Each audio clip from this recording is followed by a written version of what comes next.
Remember to avoid the fence, brave cosmonaut. Unless you're a capitalistic fanatic.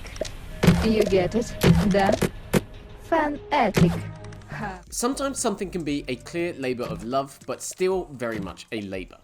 Take Yupitergrad for example. It's an innovative and deeply considered VR platformer with an absolutely brilliant central mechanic, but my god is it hard work sometimes. Yupitergrad's elevator pitch is clean and simple. Become Spider-Man in VR. Just for the sake of not being sued, swap out New York City with a derelict Russian space station orbiting Jupiter, and trade in your web shooters for a pair of arm-mounted projectile plunger thingies that stick to surfaces and reel you in. This station is in dire need of repair, and you are the only cosmonaut for the job. Which means navigating spinning fans, searing furnaces, and questionably placed meat grinders as you master the art of swinging in VR. Developer Game Dust, responsible for early VR treats like Never Out and Overflight, has put a lot of work into the traversal. Plungers stick to blue surfaces, and pulling down hard will catapult you in their direction. Get enough momentum going, and you can fly down corridors, effortlessly alternating between arms for a breezy thrill. Yupitergrad is at its best when it lets these concepts breathe. Just kidding. It was a trash disposal area. Gaining speed to zip through levels, tackling corners at breakneck pace, or simply propelling yourself over fire pits and gas clouds is a genuine rush, and the game largely obeys the laws of physics. More often than not, your actions result in the intended movements, and there aren't any unfortunate and sudden bugs that could have well-placed shots sending you tumbling to your demise.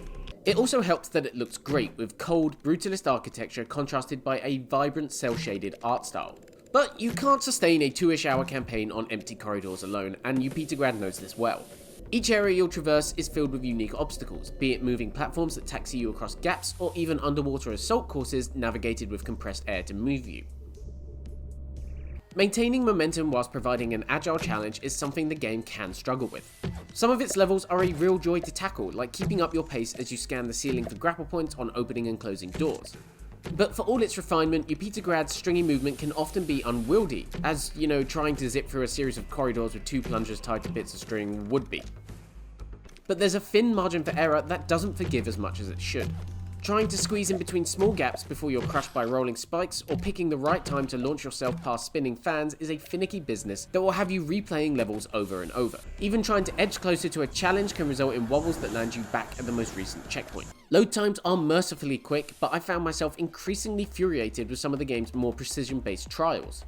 It never verges on completely unforgivable, but is also consistently annoying enough to muddy the experience. With repetition also comes a fog of dizziness that stays with you long after you take the headset off.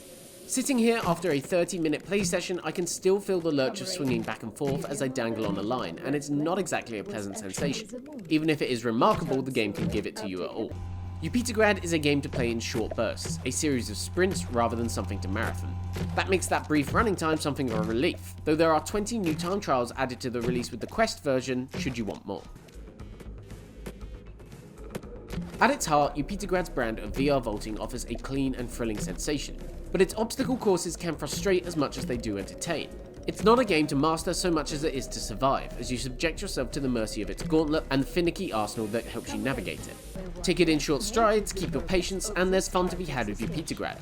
It just gets strung up in its own plungers from time to time. Thanks so much for watching this review. If you liked it, make sure to comment below, hit the notifications button, subscribe, and we'll see you soon for more Oculus Quest coverage.